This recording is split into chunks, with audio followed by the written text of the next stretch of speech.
It was a busy Friday afternoon, the grocery store bustling with people scrambling to finish their shopping before the weekend. The hum of conversation mixed with the clinking of shopping carts and the soft beep of the cashier's scanner.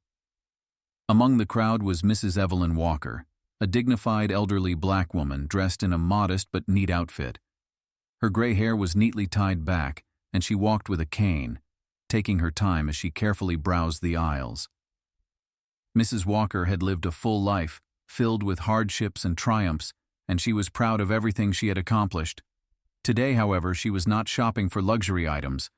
Her list was simple: bread, milk, vegetables, and a few canned goods. She reached into her purse and pulled out a small stack of coupons, carefully sorting through them to make sure she was getting the best deals. As she approached the checkout lane, a group of young staff members behind the counter exchanged glances, their eyes narrowing as they saw her approach. Mrs. Walker placed her items on the conveyor belt and smiled warmly at the cashier, a young woman named Taylor. "Good afternoon," Mrs. Walker greeted her with a gentle smile. "Hi," Taylor replied, her voice flat, barely looking up. Her gaze dropped to the stack of coupons in Mrs. Walker's hand. "Are you sure these are all valid?" she asked, sounding more skeptical than polite. Mrs. Walker nodded, her hands shaking slightly as she handed over each coupon. "Yes, dear, I make sure to check them carefully." The cashier sighed loudly, clearly annoyed. "Okay, if you say so." The whispers started. The staff, noticing that Mrs. Walker was an elderly black woman using coupons, began to mutter among themselves. One of the younger employees, Jenna, leaned over to her coworker and giggled. "Why would anyone need to use coupons?" "It's like she's living in the past," Jenna snickered under her breath, loud enough for Mrs. Walker to hear. Mrs. Walker's face remained calm, though her heart sank a little. She had been used to this kind of treatment in her lifetime, being looked down upon because of her age, her race, or the way she managed her money. But today, something about it felt different. The whispers, the condescending tones. It all felt like too much. As she handed over her last coupon, the cashier Taylor rolled her eyes. "All right, that's it. You can go ahead and pay now." She sounded more annoyed than anything, as if Mrs. Walker's frugality was somehow a personal affront. "Thank you," Mrs. Walker said, her voice steady despite the sting. "I'll be sure to come back." The murmurs grew louder as she turned away from the counter. As she walked down the aisle, she overheard another comment from the staff. "She should just buy her stuff without all these coupons," one of them whispered. "She looks like she's never been able to keep up with the times." Unbeknownst to them, Mrs. Walker wasn't just any elderly woman, and today they had made a grave mistake. As Mrs. Walker made her way to the door, clutching her bag of groceries tightly in her hand, she tried to ignore the whispers. She had dealt with worse in her life, much worse. But today, something about the cruelty of the young cashier and her co-workers weighed heavily on her. She reached the parking lot and slowly loaded her bags into her car. The cool breeze made her feel a bit better, but she couldn't shake the feeling of being disrespected. She started the engine, her hands gripping the wheel, ready to go home. But as she was about to pull out of the parking spot, she saw a familiar black sedan pull into the lot. Her heart skipped a beat. It was her son's car. Marcus Walker, her only child, a man who had worked his way up from nothing to become a U.S. Senator, was just arriving. Marcus had always been her pride and joy, and the two shared a deep bond. He had worked tirelessly to fight for the rights of people like her, people who had been forgotten and underestimated by society. Marcus stepped out of the car, his tall frame commanding attention. He was impeccably dressed in a dark suit, his face a perfect picture of confidence. As he walked towards the entrance of the store, he noticed his mother's car and smiled. He hadn't expected to see her here today, but he was glad to catch up. Inside the store, the staff were still laughing quietly amongst themselves.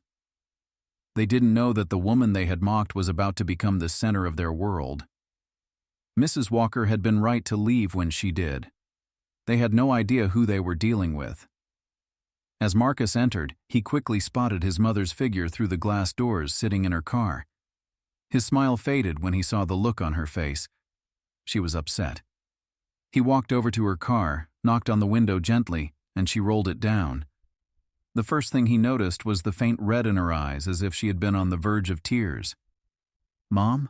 What's wrong?" Marcus asked, his voice filled with concern. Mrs. Walker sighed and shook her head. "It's nothing, son. Just some kids at the store. They were rude to me." Marcus frowned. He had never liked when his mother faced disrespect, especially from people who thought they could get away with it. "Let me go handle it," he said firmly, his eyes already narrowing with determination. Mrs. Walker hesitated but then nodded, knowing that Marcus wouldn't rest until he made things right. Marcus entered the store with a sense of purpose, his tall figure commanding attention the moment he stepped through the doors. The staff behind the counter were still laughing, unaware of the storm that was about to hit them. Taylor, the young cashier who had treated his mother so poorly, looked up as Marcus approached. Her smile faltered for a second when she saw the man walking towards her, his eyes locked onto hers with an intense focus. "Excuse me," Marcus said, his voice calm but firm. "I'd like to speak with the manager." The staff behind the counter exchanged confused glances. Taylor stammered a response. Sure. I'll get him." Her words felt rushed, almost as if she were trying to brush him off. Marcus wasn't having it. "No, I don't need the manager. I need you to listen to me." The room fell silent. All eyes were on him now. Marcus didn't raise his voice, but there was a power in his presence, a quiet authority that demanded respect. "I was just in the parking lot talking to my mother," he began, his voice steady. "And she mentioned how some of your staff treated her. She's an elderly woman trying to make sure she gets the best deals. And instead of helping her, you mocked her, disrespected her." Taylor's face paled and she stammered, I didn't mean, I just thought she was—" "Thought she was what?" Marcus interrupted, his voice sharp now. "What exactly did you think? That just because she's an older black woman using coupons, she's not worthy of your respect?" The silence in the room was deafening. No one dared to speak. Marcus's words hung in the air, every staff member now painfully aware of what they had done. "And you," Marcus said, turning to another employee who had been snickering earlier, "don't think I didn't hear you. She looks like she's living in the past, right? How is that your business? How is it any of your business how my mother spends her money?" The employee's face flushed with shame. "I don't know who you all think you are," Marcus continued, his voice lowering, "but I'm here to tell you that you've just made a huge mistake. My mother is not someone you should ever mock, and you are lucky I'm not handling this differently." Marcus paused, letting the weight of his words settle. He didn't need to raise his voice. His stature, his position, his presence were more than enough to send a clear message. "Now," he said with a finality that left no room for argument, "I suggest you go find your manager, and we'll see how he feels about this situation." Moments later, the manager, Mr. Benson, hurried into the store, clearly alerted to the situation by one of the staff. He was a tall, middle-aged man dressed in a sharp suit, but even he seemed a little nervous as he approached Marcus. "I'm terribly sorry for this, sir," Mr. Benson began, his voice shaky. "This behavior is completely unacceptable." Marcus nodded, still composed but clearly unimpressed. "It's not just unacceptable, it's disgraceful.